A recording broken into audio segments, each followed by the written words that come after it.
There are many types of challenges that the Pokemon fandom have overcome since the franchise's inception. Nuzlocks, Egglocks, Soul-locks, getting shoved in a lock, ROM hacks like the many made by madmen like Drayano that add more challenging trainers. And then there's monotype runs, in which you only use Pokemon from one particular type throughout the entire game. I was laying in bed one day, feeling the biannual Pokemon phase slowly getting closer and closer to taking over my life for the foreseeable future, thinking about the idea of doing one of these runs for the first time. I knew from the start that I wanted to use grass types, but I struggled to decide what game I would choose to start because every game had different Pokemon that I enjoyed the idea of using. And then it hit me. What if I just played every generation using only grass types? How would that pan out? To make things a bit more interesting long term, I thought of one simple rule. I can never use the same Pokemon more than once across all the games. Meaning sadly, I can't just have Amoonguss and Whimsicott let me beat the back half of the games while sleeping at the wheel as they make my enemies do the same. No, I had to carefully consider which Pokemon I could get and when to use them in order to give myself the best team composition for each generation.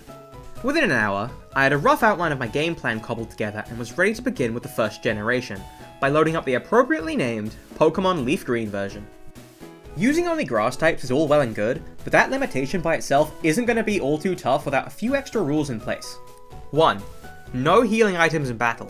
It would be way too easy to Toxic Stall my way through every fight if I was allowed to spam Hyper Potions every turn, so those are banned. 2. Set mode only. This means that I don't get the prompt to switch my Pokemon out when one of my opponent's Pokemon faints.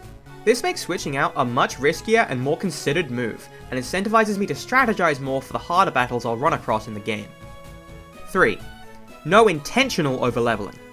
I say intentional because this rule is a little more loose than the others, especially in Gen 1 with its very flat level curve in the mid-game, but I'll never go out of my way to overlevel past a boss trainer's strongest team member. Also, I'm allowing myself to choose whichever edition of each game per generation as I see fit, remakes or no. I chose Leaf Green over the original Game Boy games as I realized pretty quickly into coming up with a team that I will absolutely need abilities in order to have a shot at this challenge without being completely screwed. So, without further ado, let's see how the first leg of this overgrown undertaking pans out, shall we? I start a new save and naturally name myself after the arbiter of all things with roots, Shub, and give my rival the most appropriate name possible, the arch nemesis of all plants. Deer. Once I get to Professor Oak's lab, I choose the most grass-type looking one of the bunch and decide to name him Onion. Bulbasaur, being a starter, is naturally a very solid Pokemon that will absolutely pull its weight in this challenge, but is especially good in the early game as it has a positive matchup into the first 3 gyms and gets early access to moves that boost survivability such as Leech Seed and Sleep Powder. This makes Bulbasaur a miracle worker that can carry the team as other early grass types are, let's just say, challenging to use. After I get Pokeballs and beat a couple wild Pokemon for some levels, I give the first rival fight a go.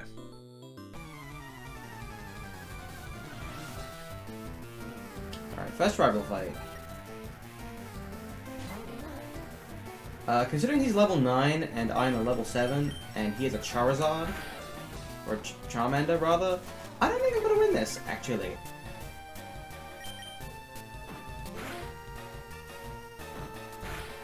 Alright, we barely beat the Pidgey. I'm sure this Charmander's gonna go just fine. I mean, I am level 8 now, not to brag. See, look at this. To be fair, that did less than I thought. However, I'm about to die. So, what difference does it make? I get absolutely destroyed. Thankfully, this fight is entirely optional, so I decided to go level up a bit more by heading through Viridian Forest. And then I forgot this fight existed and I never retried it. Oopsies. That aside, with the power of Onion, I'm able to get through this forest without too much hassle. After that is Pewter City, which has the first gym. The Rock-type gym. It's about as easy as you'd expect. God, this is such a tune. Shame it's only going to play for about 40 seconds.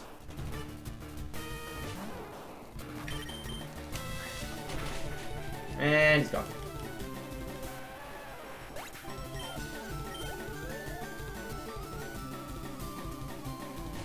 Big Scary Onyx. And he's gone. Oh, okay. And he's gone.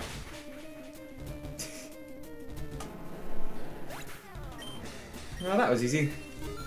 High off my victory, I begin to head towards Mount Moon before getting stopped by one of the professor's aides who hands me a much needed upgrade. Oh my god, there they are. Oh. Thank the Lord, I've been so bored of walking. Gleefully running into Route 3's onslaught of trainers quickly hands me my third boost to my ever-growing hubris by evolving my onion into God's most honest mid-tier, Ivysaur.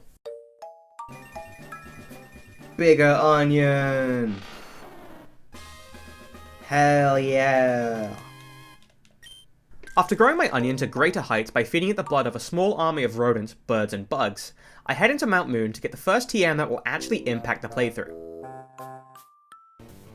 This is Bullet Seed, right? Ooh.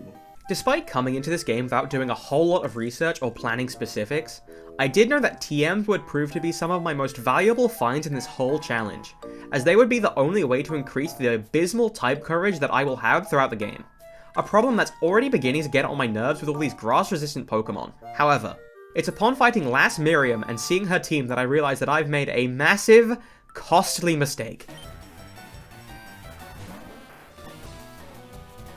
I'm very glad I didn't replace, Tackle. I was considering running Double Powder, but I know I'm gonna get Bellsprout, like, in about 20 minutes. Oh no, I'm getting Oddish. Right? Am I playing the wrong version? That's right! In my haste to get started on this challenge, I forgot which version of the game I actually needed to play in order to catch Oddish. The reason this matters is because of my one-time use rule. If I were to use Bellsprout in this game, I would be forced to use 2 Oddish when playing the Gen 2 games, locking me out of a much-needed 6-slot filler, as I don't get a lot of choice in those games. This meant that if I wanted to ensure that the Johto run was winnable, I was forced to restart my game. Luckily for me, I had an idea to save some time. Okay, so I have tremendous news and terrible news. My first idea was to save time. I would take my Leaf Green file and just rename it to a Fire Red file.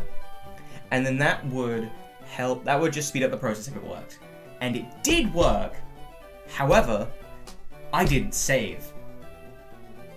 So I'm back to the beginning anyway, but I saved the beginning dialogue. So, you know, that's something. That's good.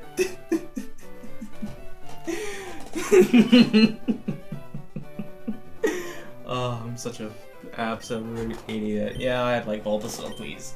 As a silver lining, because I'm not playing these games on official hardware, I have access to the ability to speed up my emulator and get back to where I was in a fraction of the time. This, however, does not make my walk of shame any less shameful.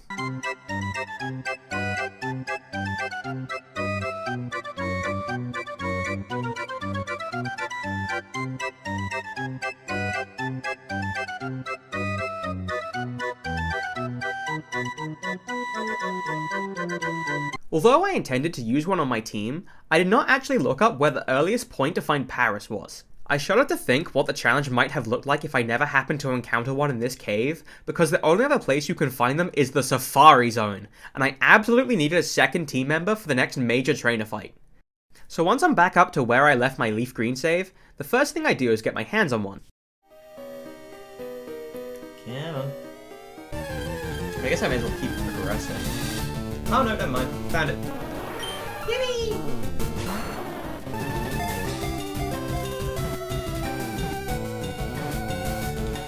Yay! Your name shall be...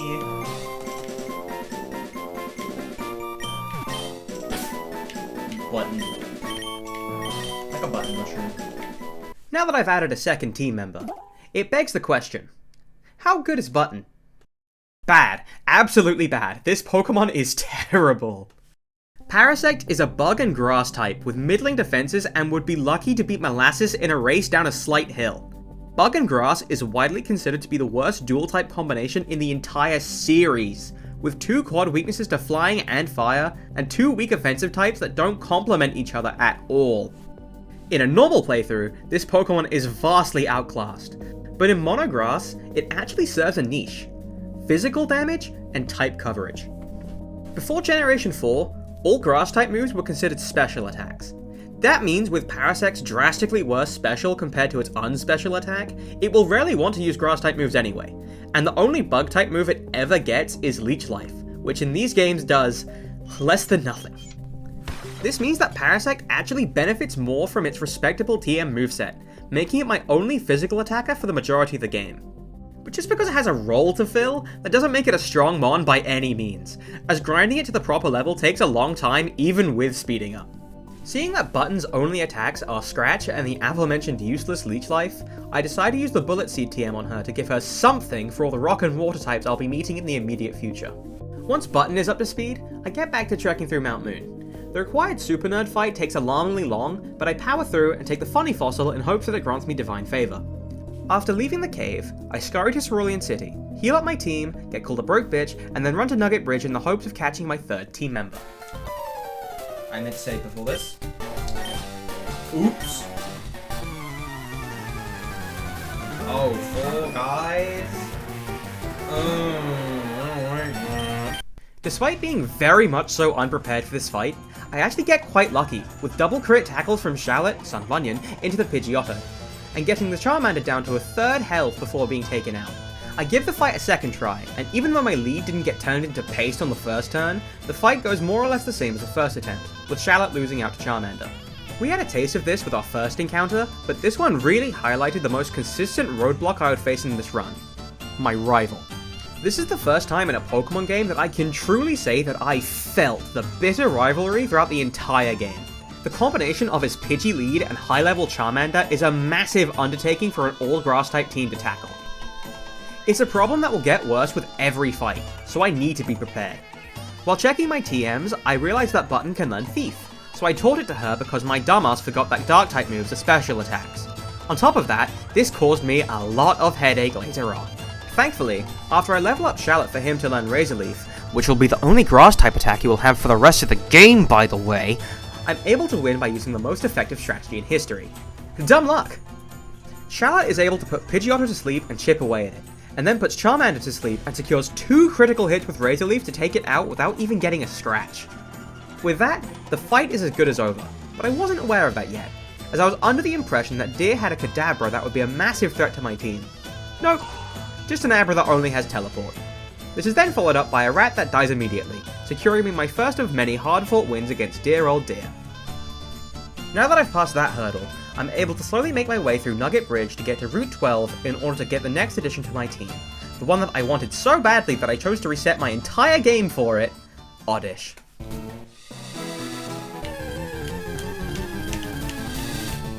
Oh yeah. Oddish. I like Oddish.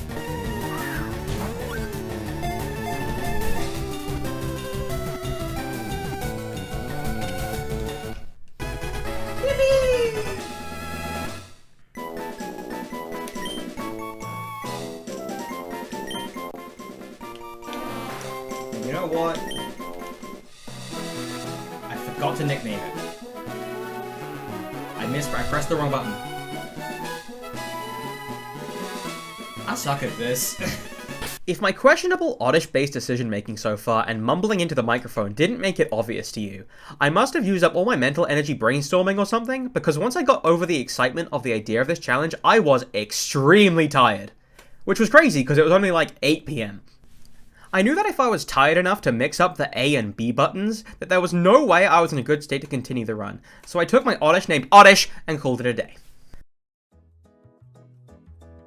I start day 2 with a clear mind and more than 4 hours of sleep in my system this time. I grind up Oddish enough to evolve it into Gloom, a process that takes many return trips to the Pokemon Center as most of the Pokemon in the area are resistant to grass. Gloom makes short work of the trainers in Misty's gym. Despite Absorb being one of the weakest moves in the game, Gloom's stats are comparable to Ivysaur's, meaning she can hold her own in battle just fine. Equipped with a newfound sense of gloominess on the team, I confidently go to challenge the gym leader. Gloom handles Misty's Staryu just fine, but Starmie proves to be a much more persistent problem. Even with Gloom using Stun Spore to cripple its speed, it's able to confuse with Water Pulse and has access to Recover, meaning that despite her best efforts and a long back and forth, Gloom can't quite beat it. Now, as easy as it would be to send in Onion and obliterate Starmie, I decided to let Button have her time in the spotlight, as Bullet Seed is able to eventually outpace the Recover spam. Come on. Yeah, let's go Button! After earning the Cascade badge and realizing I forgot to go talk to Bill, I head up to Route 25 to help him unfreak his Friday in order to get the SSN ticket. I then go into the house that the Team Rocket Grunt broke into and challenge him out back. This fight provides a major power boost to my team, as not only is this the fight where I'm given the Dig TM, which will come in handy very soon, but Gloom also gains access to Acid, my first damaging poison type move. This gives Gloom the primary use case for her on the team, poison coverage. While poison is far from the best offensive type, especially in a pre-fairy type world, it gives me an easy answer for other grass types as well as provides stab boosted neutral damage against flying types, which is great to have, especially for all the birds that the required trainers on Route 7 have. Honestly, it was such a breath of fresh air to have a good attack on more than just Shallot for a change. Waiting for Bullet Seed to take 2 minutes to kill a single Pokemon was taking its toll on me. I make it to Vermilion, board the SSN, and spend a good while taking on all the trainers while I have the chance. Now that Gloom has a reliable attack, Button is lagging behind the rest of the team in firepower even more so than before. But as I pick up the TM for Brick Break, I check if anybody can learn what I've picked up and come to a vital revelation. Oh, Brick Break. Ooh, la la. I'll be shocked if anything learns this though. And Dig. Paris can learn Dig. It turns out I had a nuclear bomb of a move just sitting in my backpack. I mull over if anything else would want Dig on my team in the next trainer battle, and decide that Paris is easily the best thing to use it. Which was great timing, as this was also the fight that Button evolves into Parasect. The combination of evolving and learning Dig makes Button a monster for this section of the game, as its high attack stat and powerful new move help to make the rest of the SSN's trainers a complete breeze. For the first time, my team feels... strong? Is that allowed?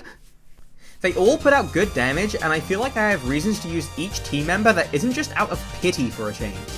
With my team stronger than ever, I challenge Deer outside the captain's quarters. He leads with his usual Pidgeotto, and I'm not sure if the AI freaked out because of my much higher level, or if Deer just woke up on the wrong side of the cabin bed that day, but he was on his hater shit in this fight. Stop it. Behave yourself. God damn it. What is your issue? Gloom! Stop it!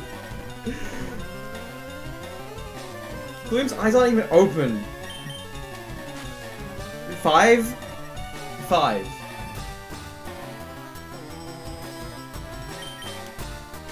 6 sand attacks. Please hit. Oh my god. Shallot is able to KO the pigeon and has enough HP to barely endure a confusion from Kadabra before putting it to sleep, so I send in Button to make quick work of it with Dig. Out comes Charmeleon, but thanks to Shallot being barely alive in the back, I have a plan. I think what I want to do, I'm going to pivot to Shallot so he can take this Ember. Gloom comes in. I stun Spore. Again? Can you behave yourself? Okay.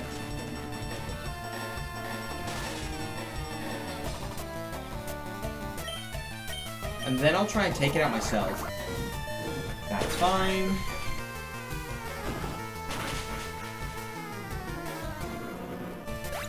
GG. All that's left of his team is Eradicate that solo level people used to think that you canonically kill it in this fight, so Button takes it out with no hassle. All things considered, this fight wasn't too bad, but that could have been very dicey if I was any lower level than I was, as I wouldn't have been able to have Shallot take one for the team. Wholly unaware of that fact at the time, I obtained Cut from the Captain, taught it to Shallot as an upgrade to Tackle, and headed into the Vermilion Gym. I'm able to beat the trainers in here without too much trouble thanks to the power of Dig, and while in here, Button gains access to arguably the best move she'll ever learn, Spore. As the only one who can learn it on my team, this makes her excellent for inflicting sleep if she can somehow take a hit or outspeed something. Lieutenant Surge is an absolute joke. This game seems to be balanced around not fighting a single trainer in the SSN besides your rival, because his best Pokemon is only 3 levels higher than Misty's Starmie. This combined with Grass resisting Electric results in Charlotte taking out almost his entire team with Razor Leaf spam, leaving Gloom to finish off his Raichu and earning me the Thunder Badge with ease. Moving on to Route 9, I make my way to Rock Tunnel and pick up the Aerial Ace TM on my way there. I never went to go get the HM for Flash, so getting through Rock Tunnel is a test of my patience more than anything as I blindly stumble my way through, but I get to Lavender Town thankfully sooner rather than later. There isn't much I can do here at the moment, but there is a very important NPC I need to speak to in order to finally give Gloom a nickname. Rafflesia. This isn't the only change that Rafflesia is going to get today, as I make it to Celadon's giant department store and purchase a Leaf Stone for her, as well as another Pokemon we'll be getting later on. Seeing as the only level up move that Gloom gets that Vileplume doesn't is the less than useful for my strategy Moonlight, I see no reason not to evolve Rafflesia immediately, much to my delight. Yay! Aw, she is so baby girl. I love Vileplume.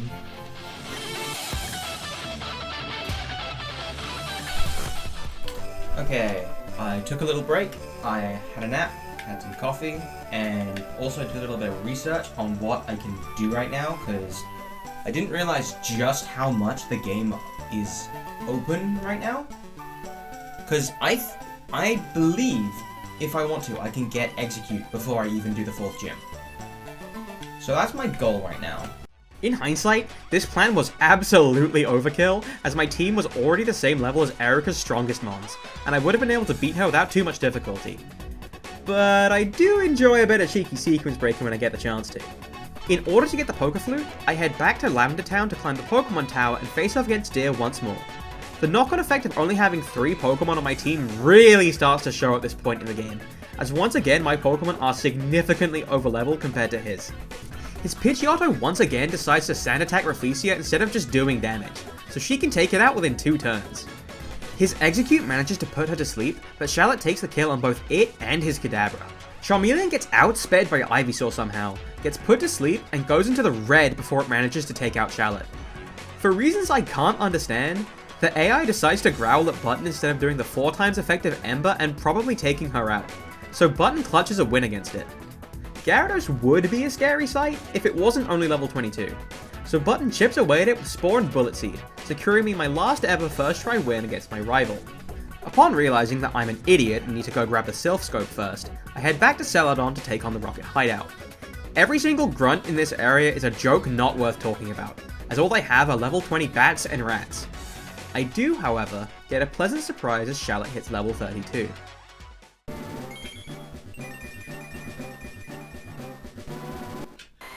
Frog. The Charlotte has become the onion. After forgetting where the lift key is for far too long, I beat it out of some grunt and have my first encounter with Giovanni. His first 2 Pokemon are one-shot by Bullet Seed, but his Kangaskhan is actually quite a tank. I use Rafflesia to poison it and manage to stall it out. Obtaining the Silph Scope, I head back to the tower, realizing here that the Ghastly line could actually be quite a threat, as they resist or are immune to every type of move I have currently, and can easily outspeed most of my team. Thankfully, all the trainers in the tower only have low-level Ghastly that I can take out with Charlotte's powerful Razor Leaves, and the Ghost Marowak gets the same treatment. The Team Rocket grunts that are here for some reason are also easy fights as I save Mr. Fuji and finally get my hands on the Poké Flute. So, a quick fun fact about me. I've never actually beaten any of the Gen 1 games before. I've started save files almost a dozen times, but whenever I get to this portion of the game, I usually end up dropping them. But why? This is the part of the game where the lack of diversity in the trainers' Pokemon and their low levels seriously start to bore me. The past 2 hours of footage is just me brainlessly fighting the same bats, rats, and ghosts ad nauseum. And that problem isn't going away anytime soon, by the way. It's around this time in the challenge where I get a lot more liberal with my use of the speed up button, which I tried so hard to resist the urge to use in the earlier trainer fights. Also, this is more of a nitpick, but what doesn't do me any favors is I kinda hate this game's music. I find the sound font really grating over a long period, and the music is rarely good enough melodically to compensate for that. By now, my patience has been grinded into dust as I start getting quite irritable, needing to take breaks more and more frequently. But I soldier on. The ever-growing feeling of my determination dying aside, I get to do something more interesting now. as I can proceed to Fuchsia City and the Safari Zone. Seeing as it's the closest, I head down to Route 12 to fight the Snorlax blocking the road, thinking I was about to justify why I still had Thief on button.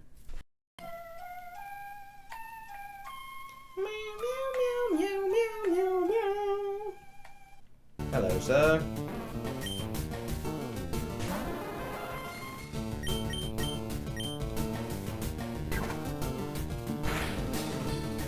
Yeah. Chesto baby. Huh. Does it not have leftovers? Me, being the fool I am, expected Snorlax to give me the extremely useful leftovers item.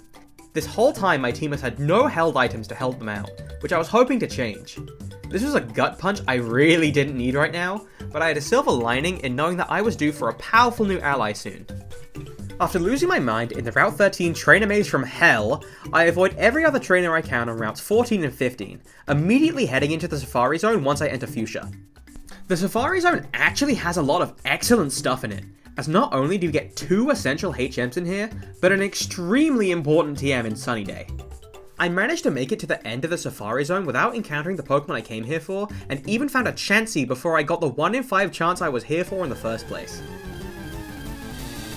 Hey! I found eggs! Surely I will first try this thing.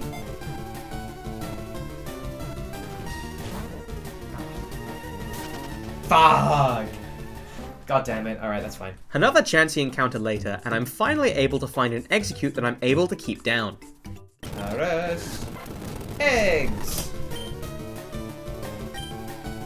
Surely I first try this thing.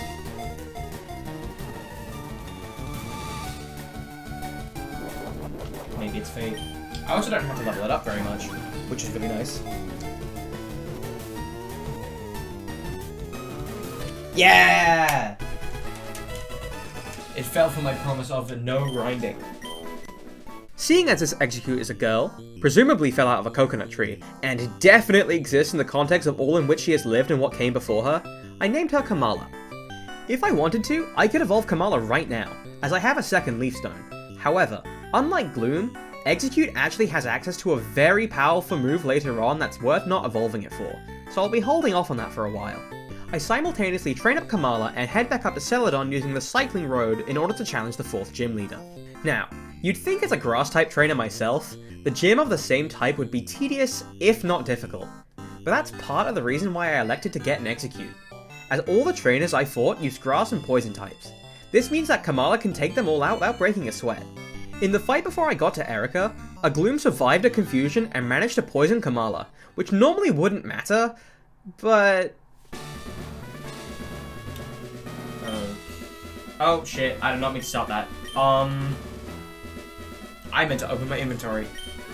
I guess we can run it. Despite coming into the fight with rotting eggs, they're still able to take out her Victory Bell with a critical hit from confusion. Erica sends in Vileplume, which loses half health to Kamala before giving her a final dose of poison to end her run. Button comes in to try her luck, but gym leaders are starting to have powerful healing items like Hyper Potions and Full Heals at this stage. That combined with Paralysis shuts down Button's options, so I send in Shallot, who can tank the acids and respond in kind with Cut until her ace is down and out. Her final Pokemon is her weakest, Tangela, which only tries to hit me with Constrict, which if you didn't know is the weakest attack in the entire series, so it goes down with no resistance, netting me the Rainbow Badge. I call it there for the day, satisfied with my 2 new badges and come into day 3 with an idea that might make the upcoming section I'm worried about a bit easier for me. Okay, it is day 3 of trying this shit. I'm feeling pretty good, cautiously optimistic, I'll call it, about what I have to do today. I'm entertaining the thought of just skipping Sabrina for now, until I get Tangela. Though to be fair, I don't know how much easier Koga will be. But at the very least, I can definitely do the Silph Co building, and I don't think that'll have too many issues. Okay. Alright, fuck subtext! To hell with foreshadowing, I'm just gonna come out and say it. Silph Co is easily the worst part of this game, and it is not a competition. Not only is it more of the same tedious, unchallenging fight that the last 2 dungeons were chock full of, but it is also a maze that I don't remember the correct path for, because in none of my playthroughs have I been able to muster the mental fortitude to endure this madhouse. Silph Co also wins the Worst Music in Any Pokémon Game award, which makes navigating through the maze of teleporters even more annoying. And what's my reward for finding the right teleporter tile? Which took me an hour, by the way. Oh, only the hardest rival fight yet. Deer's team is the first in a long time to have finally caught up to my team's current level, and he does not use it lightly. His entire team, sans Execute, is fully evolved. Pidgeot has gone from a decent challenge to a monster that can easily overwhelm most of my team with its higher attack, meaning not even Shallot can take it on in a 1v1 without an immense amount of luck with sleep turns. But honestly, that pales in comparison to the absolute nightmare that is Charizard.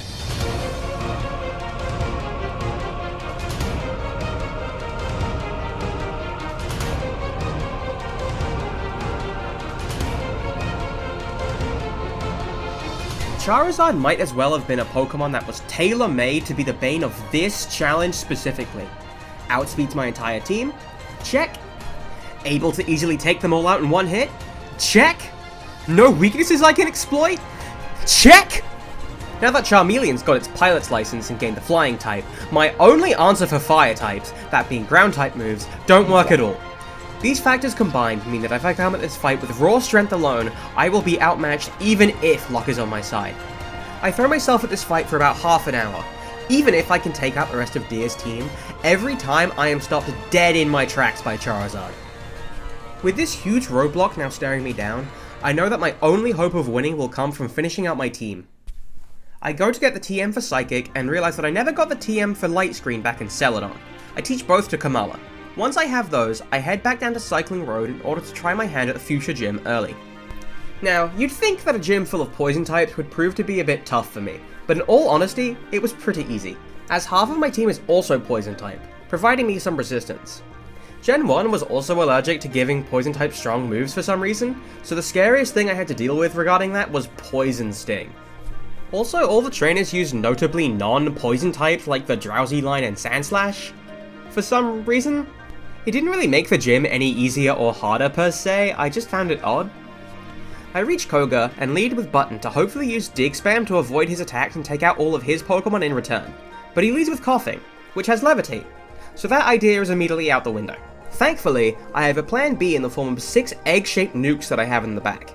Kamala one-shots both of the Coughings and is able to take out Muck despite it spamming Minimize every chance it got. All that's left is his Weezing, who I Leech Seed to all but ensure that I can win if I hold out long enough. I replace Cut on Shallot with the much stronger and much more required in the future HM Strength, so he's able to take out Weezing after enough back and forth, securing me the Soul Badge early and allowing me to use Surf outside of battle. Surf grants me access to almost the entire region with the exception of Victory Road, meaning I am now able to finally grab our 5th team member. With this goal in mind, I head to Route 19 to fish up a Pokemon that's actually able to use it. I was originally planning on just using the Lapras from Silph Co, but that's only available immediately after the fight that's got me on this whole detour in the first place, so that's obviously out the window. I fish up a Gyarados, teach it Surf, and head towards Cinnabar Island to loop back around to Route 21 just south of Pallet Town. The problem with this is that the Seafoam Islands are smack dab between me and my destination.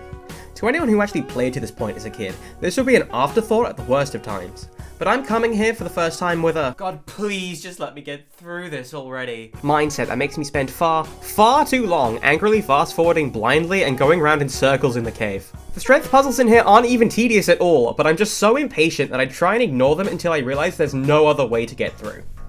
I get it done with, find, and subsequently ignore, Articuno, find my way out, and blitz past Cinnabar in order to get to the route that I've been gunning for. This is the only location in the game to catch Tangela. Yeah, first try.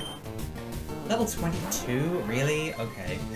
Please let me catch you. It'd be kind of annoying if you didn't. Ultra Ball didn't even shake.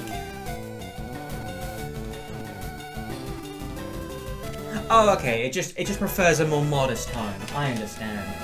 Interestingly enough, it's the only Pokemon available in this grass. If I had realized that sooner, I might have tried to shiny hunt it, as I really like how it looks. Missed opportunity aside, I name her Skeen, as she looks like how my average attempt to wind a ball of yarn turns out. You might be wondering, how does a Tangela of all things contribute to my team in a way that helps me overcome Deer and his Charizard? And the answer is, barely? Tangela is a strange case. Its stats are odd. It has good physical defense and respectable special attack, but its pitiful HP and speed stats make using it for offense or defense both exercises in futility. It's also the only mono grass type in the generation. This combined with its absolute dog water move pool from level up means there's nothing Tangela can do that the rest of my team can't just do better. This, ironically enough though, gives it a niche in its own way. Much like Parasect, by having such a bad learn set, I can use it for moves that I could give to anyone else, but would otherwise require forgetting other vital moves that they would want to have. While Parasect's use case is coverage and physical moves, Tangela's is setup. To explain how, let's finally talk about abilities. As previously stated, I felt it necessary to play the Gen 3 remakes of the Kanto games in order to utilize abilities. But why? Well, Game Freak weren't feeling terribly creative when it came time to giving the Gen 1 grass types abilities, seeing as 3 of my 5 team members share the same ability, Chlorophyll. Chlorophyll makes it so that if the Pokemon is in harsh sunlight, its speed will be double of what it normally is. And since grass types are generally on the slower side in the earlier gens, it would be impossible to move before Charizard and the other speed demons without it. Obviously, this isn't without its downsides, as the sunlight also bolsters the strength of fire-type moves by 50%. This sucks, but honestly isn't that big of a deal, as most endgame fire attacks would instantly knock out the majority of my team anyway. With Tangela, I finally used the Sunny Day TM, as well as the Giga Drain TM that I got from beating Erica to allow it to actually do any damage. Doing that this early, however, turned out to be a major inconvenience. In Gen 3, Giga Drain only had 5 PP, and it was the only attack I had on Skeen, meaning that I had to run back to Mummy's house and heal every 5 attacks. And Skeen was only level 22 when I caught her, mind you, so I had a hell of a grind ahead of me. To slightly compensate for this, Skeen also has the move Growth, which increases her special attack, so at the very least I can use that a couple times to guarantee that Giga Drain will one-shot everything it touches. I also liked it on Skeen because Growth actually doubles in effectiveness in the harsh sunlight. From Gen 5 onwards. I mean, it's still good, mind you, but man, it would have been nice to be able to set up fast and use Tangela of all things to sweep with ease. Oh well. After getting Tangela up to speed, my team is now complete! Yep, you heard me right. I only get 5 Pokemon in this game. There's only 6 Grass-type lines in Kanto, with Bellsprout being version exclusive and absolutely wasted on a game without the physical special split. Between having only 5 Pokemon in Kanto or Johto, I'll easily choose Kanto. As for why, I'm sure we'll see in due time. Given the choice of taking on the all-Fire-type team of Blaines, or just dealing with the one Fire-type in Silph Co, I decide to clock in back at the office. I return to my rival with 2 things I didn't have before, Vengeance and a sliver of a chance.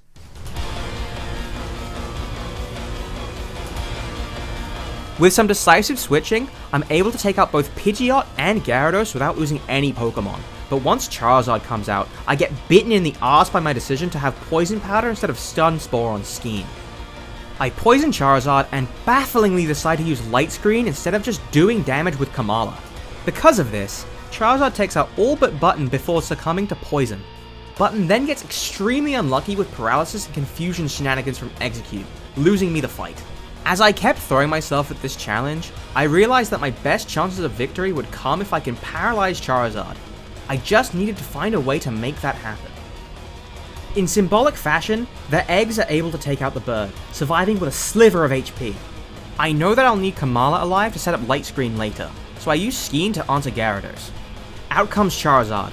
I sacrifice Skeen to get Kamala back in for a Light Screen on the last turn of sunlight. Now, everything is in position. I send in Rafflesia to use Stun Spore, even if she misses, which she does thanks to the smoke screen. Light Screen gives her a second chance, and she doesn't let it go to waste. Once she's down, Shallot comes in to use Leech Seed, to which the Charizard responds in kind with more smoke and scary face. Despite this, Shallot still outspeeds it and comes in clutch with a crit that miraculously defeats the dragon. Finally, the odds were in our favor. All that's left are his Psychic types, so I switch to Button to conserve Shallot's HP. She gets Execute into the red before getting both paralyzed and confused again. With Deer clawing back a chance of winning with Button on the ropes and an Alakazam in the back, it's still anybody's game. Okay, that's good.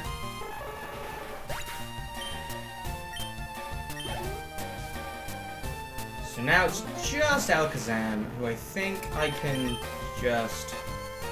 As long as it doesn't set up on me like crazy, I think I'm okay. Snapped out Confusion, use Spore.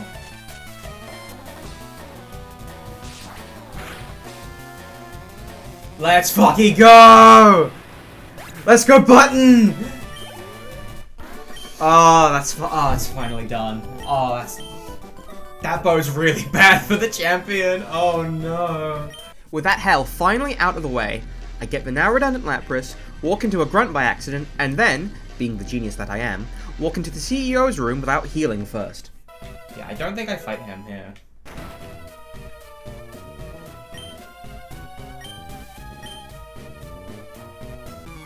We fight him here.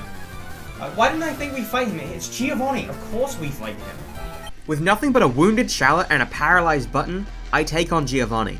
I could just throw the fight and come back with a full team, but where's the fun in that? Thankfully, Charlotte excels at staying in the fight thanks to Leech Seed and Sleep Powder. He can take on Gio's team with ease, leaving just Rhyhorn for Button to take out. I get the useless ball and can finally get this goddamn music to stop. Ah! Now that I can finally enter Saffron Gym, having done nearly everything else possible before this point, I am significantly stronger than the trainers and plow through them faster than ever. I get to Sabrina, slightly worried about how cyclically susceptible my team is, and decide my leading strategy will be to test the sweeping capabilities of Skeen. This goes well as she proceeds to get obliterated in one hit by a Calm Mind boosted Psybeam. Sabrina's team really likes to set up Calm Mind, which is terrifying and actually one of my biggest concerns that I had coming into this challenge. Thankfully, the AI in this game also really likes using Future Sight, even if it's already been used before. Future Sight hits for typeless damage, only has 80 base power, and will quite often just fail for no reason? I genuinely don't know how it works, but my point is, it's not an attack worth worrying about. The entire fight, minus the Venomoth she has for fun I guess, consists of setting up Calm Mind into using Future Sight for no reason. It does get down to the wire with her Alakazam, however. Okay, here's the big question. How much is this doing?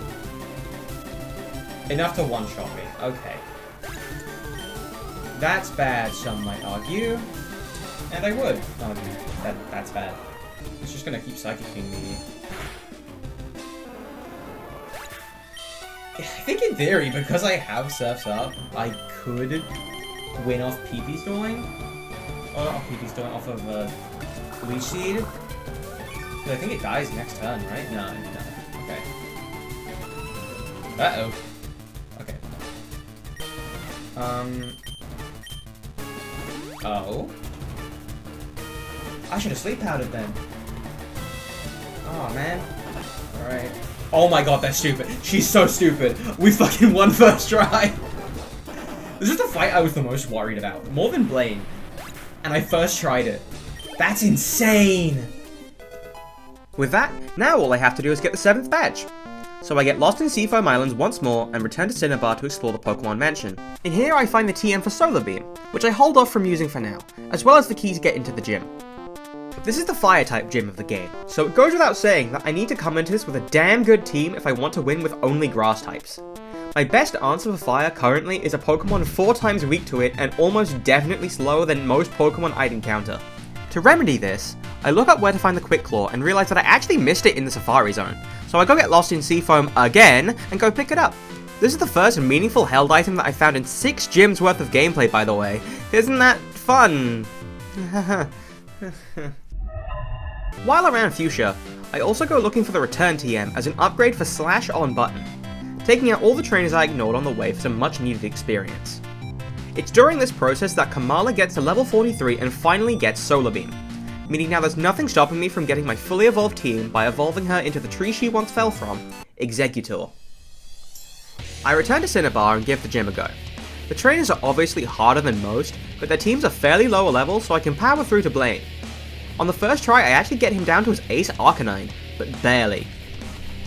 The best part about this fight is that Blaine's fire move of choice, that being Fire Blast, has only 85% accuracy, meaning that quite often he can waste a crucial turn needed to turn the tide in my favour. On the second try, I set up the Sun, which allows Kamala to outspeed and one-shot both his Growlithe and Ponyta. Rapidash comes out and fries my eggs, but not before getting put into the strength killing range. For some reason which I still don't understand, my fat frog outspeeds both the horse and the dog, allowing me to put Arcanine to sleep and seed it, but thanks to a Hyper Potion, Shallot gets taken out. This leaves me with just Button left and a Quick Claw's chance of victory. As long as Fire Blast misses or Quick Claw hits.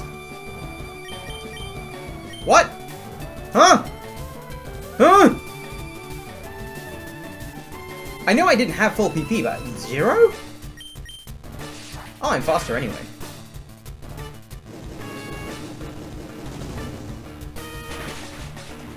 I'm mad. My laziness to go back to the Pokemon Center beforehand cost me this attempt in the most devastating way. I forgot about this in the moment, but the game doesn't say if the Quick Claw activates or not in Gen 3. So if I had just 1 PP on Dig, that would have been an easy win for me, but nope! The cherry on top is that if I really wanted to, I could have won by sending in Gyarados and letting the Leech Seed finish it off. But obviously my rules forbid that, meaning I just have to reset and resent how this turned out. My game plan works even better in Attempt 3, but even with excellent sleep RNG, I still can't eke out a win. Attempt 4 goes through the motions, but once Arcanine comes out, I decide to try and go for Paralysis instead. By some miracle, Fire Blast misses and Rafflesia gets the Stun Spore to connect. It misses a second time before finally taking her out with a third. Shallot comes out and I try something new. By using Leech Seed twice to waste a turn, I'm able to sacrifice Shallot in order for Button to get a safe switch in and kill with Dig before Arcanine gets in the Hyper Pot range. This works, but not how I intended it to, as Blaine uses the potion on the turn that Button was at risk of being taken out by Fire Blast, meaning Button can use the combined power of the Seed's damage and Dig to claim me my 7th badge. The Volcano badge is arguably the most important in the game, as for some reason it gives boosts to your Pokemon's special stats by 10% once you have it. There's an argument to be made that doing this gym before the Silph Co rival fight is more worthwhile for this. If anybody's interested in doing this challenge, give it a try and let me know how it turns out. Since I'm not familiar with the Gen 1 games, I wouldn't be shocked if I've missed a bunch of stuff that would have helped immensely in the run. Please feel free to let me know in the comments. Once you leave the gym, Bill approaches you and asks if you want to go to the Sevi Islands with him. This is entirely optional, but during my research I saw that you could get the TM for Sludge Bomb here, so I decided to join him. To make a long story short, you can't until the end of the game, so this detour was entirely pointless and pissed me off even more, leaving Rafflesia with a 40 base power move for the rest of the challenge. Poor girl. Returning to Kanto, I decide to finally do something about Giga Drain's PP problem and search for some PP ups. Thankfully, I was able to find a guide telling me how to find enough to give Giga Drain 3 more uses. By complete coincidence, I also discovered the Fly HM, which felt like finding an oasis in a desert at this point. So I fly to Viridian to finally earn my last gym badge. Giovanni has consistently been the easiest boss in this game at this point. Do I even need to tell you how his gym went? Easily. I legit have nothing to say about anything. His best Pokemon is a fucking Rhyhorn, like get real, man! He gives me the Earth badge, as well as Earthquake, which will be a surprise tool that'll help us later, before fucking off to go, I don't know, hide in a cave in shame or something. At this point, I have nothing else to worry about besides the Elite Four, which has been an afterthought for me that I can no longer afford to cast aside. Before I head to Victory Road, I'm given one more reminder of how hard they're going to be by my rival, coming to snuff any high spirits I may have had coming out of the gym. With 6 team members and levels that utterly dwarf mine, Charizard once again sends me with my tail between my legs. I know that if I want to win, I need to grind. I decide to grind in Seafoam Cave, which on the one hand has water types with fast kills, but also Zubats and Golbats that can prove annoying. A few Eons and a lot of accidental EV training later, I throw myself at deer a few times before getting an incredible attempt that explains itself because at this point I was addicted to the speed up button. That makes sense to me. Light screen one shots. Yeah, I survived! That's crazy.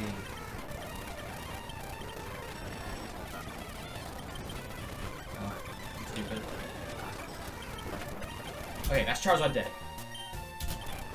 Then Sleep Powder. Or just Razor Leaf it to death. Rhyhorn, Razor Leaf. Execute. Probably just do more of the same. Yep. And then Gyarados. I can Sleep Powder. I can Leech Seed. And then do whatever the fuck I want. Really. I did it! Alright. I really shouldn't have fast forwarded through that, but... Something I've noticed with both this fight and the last with Deer is that the AI seems to value speed control. Even when it could just use Flamethrower or something, it likes to use Scary Face to try and outspeed, which usually means that I get free turns even if they don't fully paralyze.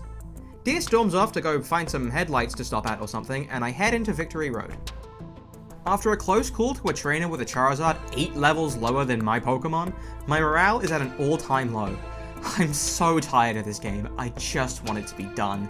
I'm just doing it to get it over with at this point. Once I realize this, I decide to stop there, intending to stop for the night, knowing that if I'm not enjoying it right now, there's no point continuing.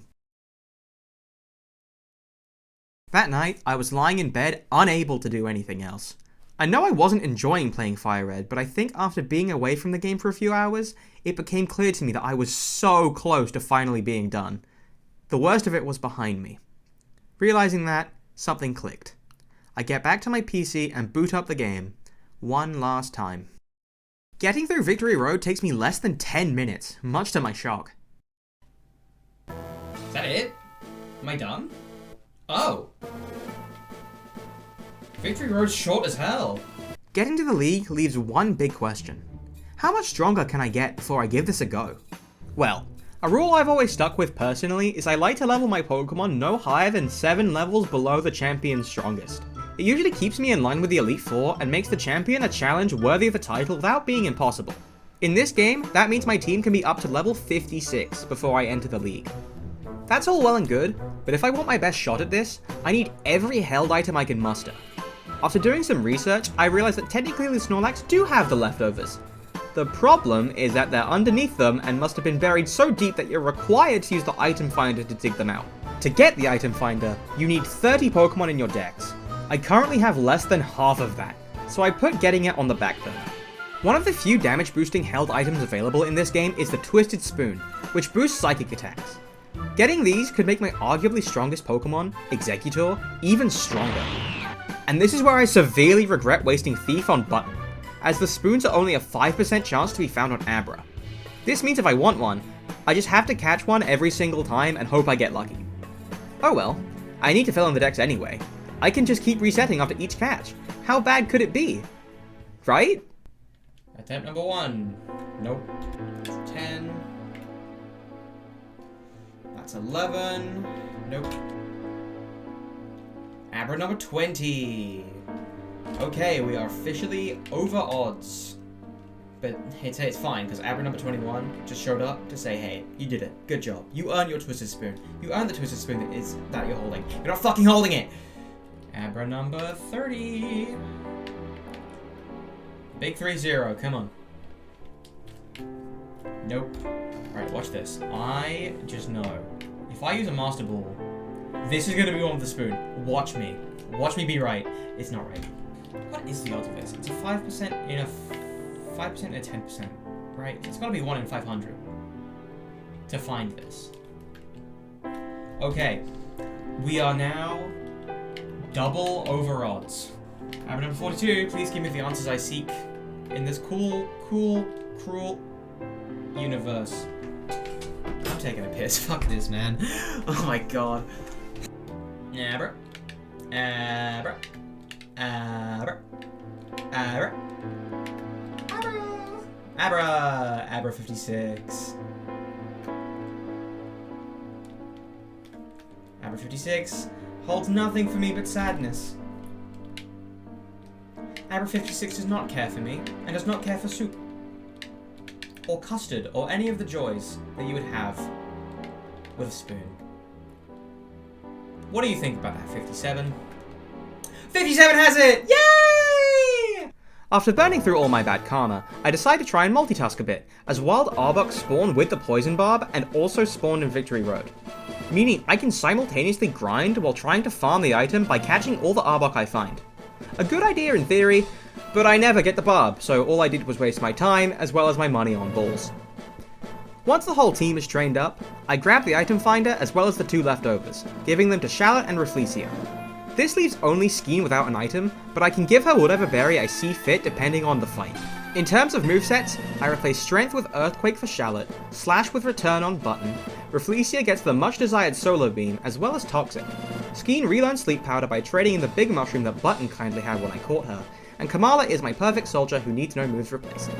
I spend the remainder of my money on more potions and revive than I'd ever need, and finally challenge the Elite Four. First is Lorelei, with her intimidating ice types. I lead with Skeen, hoping to set up a sweep. She gets up to +2 on the Dugong, taking out both it and the Slowbro with Giga Drain. I fear Lapras is able to tank a hit, so I decide to set the Sun as Skeen gets beamed. Rafflesia goes for her own beam, but it's not enough, which allows Lorelei to waste a turn of precious sunlight with a full restore before her ace finally goes down. Jinx also takes a Solar Beam and secures a kill. I use Shallot to determine the power of Earthquake, realizing it does double what Razor Leaf does. It makes short work of Jinx, leaving just a Cloyster that gets OHKO'd by Razor Leaf. My takeaway from this fight was realizing that I had accidentally put Button out of a job, with Shallot now having the significantly stronger move in Earthquake, making him the de facto physical attacker of my team.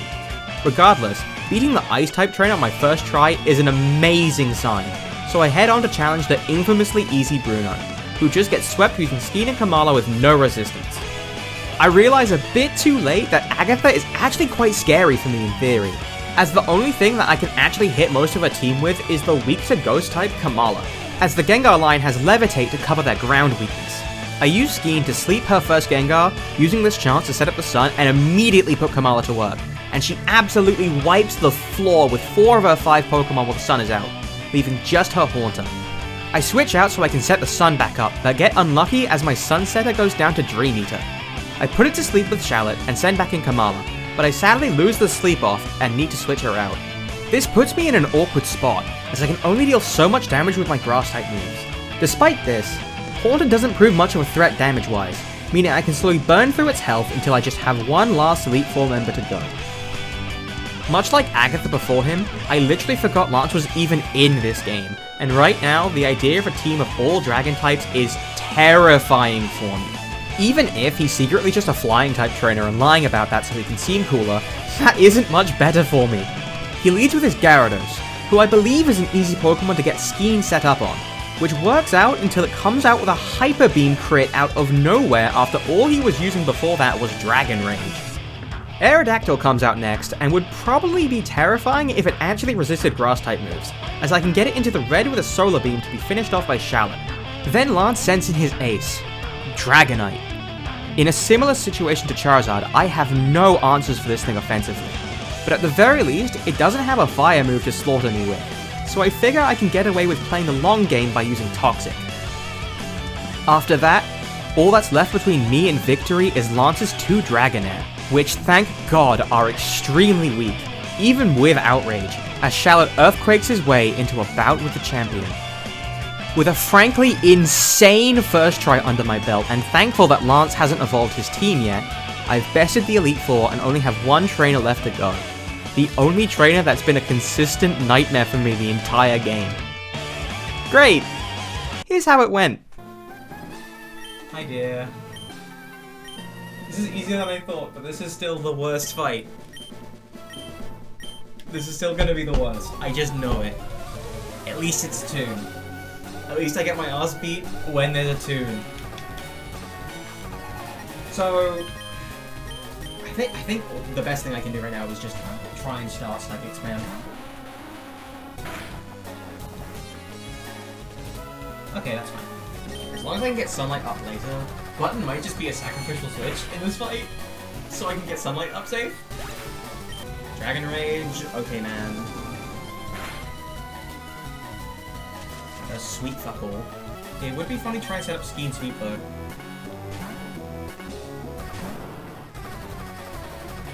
So I don't think Gyarados actually has that much offensive pressure right now. That is more than I thought. I mean, he's ulting Thrash now, so... Okay, get Giga Drained, idiot. Fuck you. Why'd you do that? I'm just I'm waiting for it. There's the fucker! And the sunlight faded just in time. Aerial Ace. I can't even remember what I'm missing. Fire Blast miss. Sleep out a hit. Ooh. There's a chance. Chance I woke up, yeah. Fire Blast hits. Not a planet where Kamala lives this. No. I think he's used all his full restores. I'm not sure though.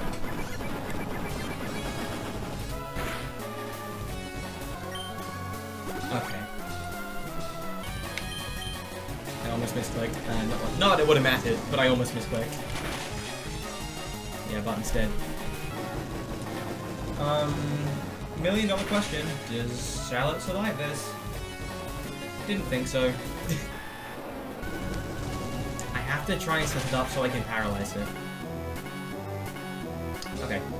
That was good though. That was good. It was a good first attempt, but as usual, Charizard is nigh unkillable. But much like Blaine, he now has a weakness in the inaccurate Fire Blast that gives me more of a chance. Still, positioning in a way where Rafflesia is able to safely use Sunspore is extremely tricky, and even then, that hardly stops him from obliterating my entire team if he's able to move. Eventually though, I managed to get some luck.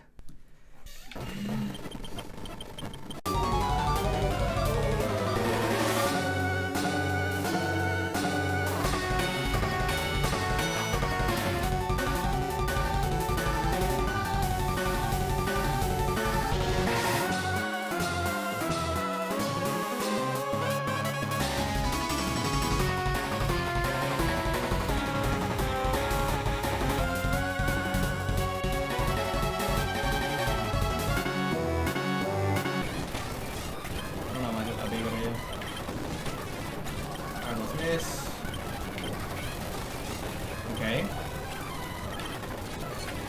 Oh my god. Okay. I have light screen up.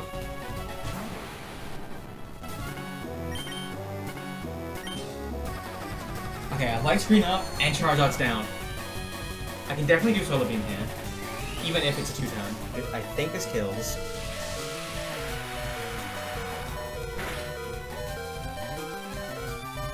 Ah, fuck.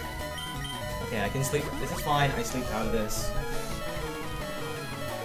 What's the rest of his team? It's... What does he have? Sleep out of miss there is just terrible. Future Sight, it's fine. You know what? Charlotte. No speeding up. Charlotte, come in. Please do some magic. Reflect? So you hate me. Hopefully the AI is stupid enough to use Future Sight right now, and it's not. Okay. Button. Quick Claw Spore. It actually worked. Okay. Please crit.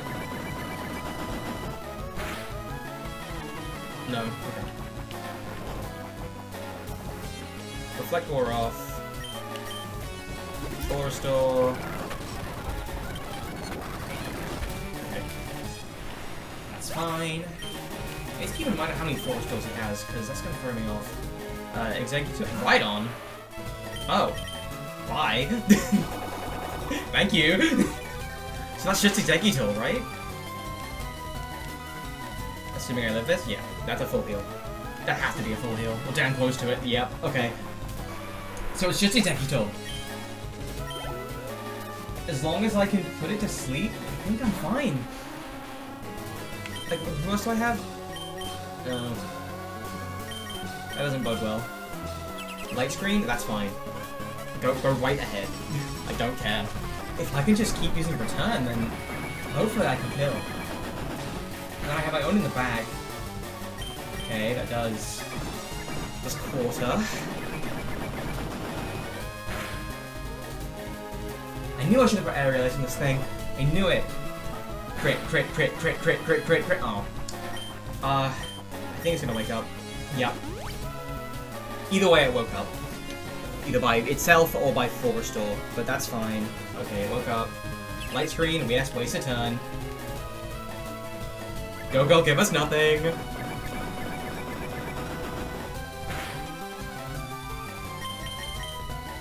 Oh, fuck. Okay.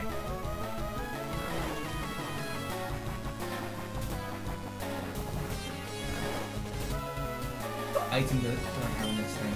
Actually, oh my god, first time wake up? No fucking way. Holy shit. I think it's over. I think it's unless he first time wakes up. What can he do? He can first time wake up and egg bomb. Finally an attack. That's a little scary, but I think I'm fine. I think I'm fine. I'm doing it. Fuck! Another one? This is the most tense and the most boring thing I've ever done. Like a crit or a quick claw or fucking anything. Just let me have this win. Woke up. Sleep powder. I don't think that my other one can take it out on its own. But all I can do is hope that Spore just works.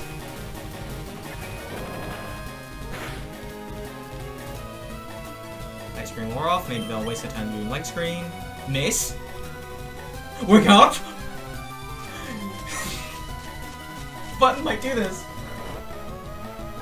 The worst Pokemon on my team might win. Come on, come on, come on, come on, come on. I think this is in range. Let's fucking go! Let's go, Button! That's my goat! Only did like one thing in this hole. Only killed like 2 Pokemon this whole Elite Four. And it was the last 2. Let's fucking go! I cannot believe that. That's the dumbest win I've ever gotten. Like, that was just me throwing myself at that until it worked. But the amount... It wasn't even dumb luck, it was just dumb. It was just stupid. Oh, it's over. You may have expected that given in every other rival fight, once Charizard was taken care of, the fight would be over. And while that was the case here, it cannot be overstated how much had to go right in my favor for me to win given the circumstances. At the end of the day, against Game Freak's favoritist flying type, there was no way around it that wasn't ultimately just down to RNG. Something that I realized while reviewing the footage for the script is that Button actually was a deciding factor in a lot of key fights in this game. A Pokemon widely regarded as terrible on all fronts was the clutch of this challenge the whole way through. Who would have thought?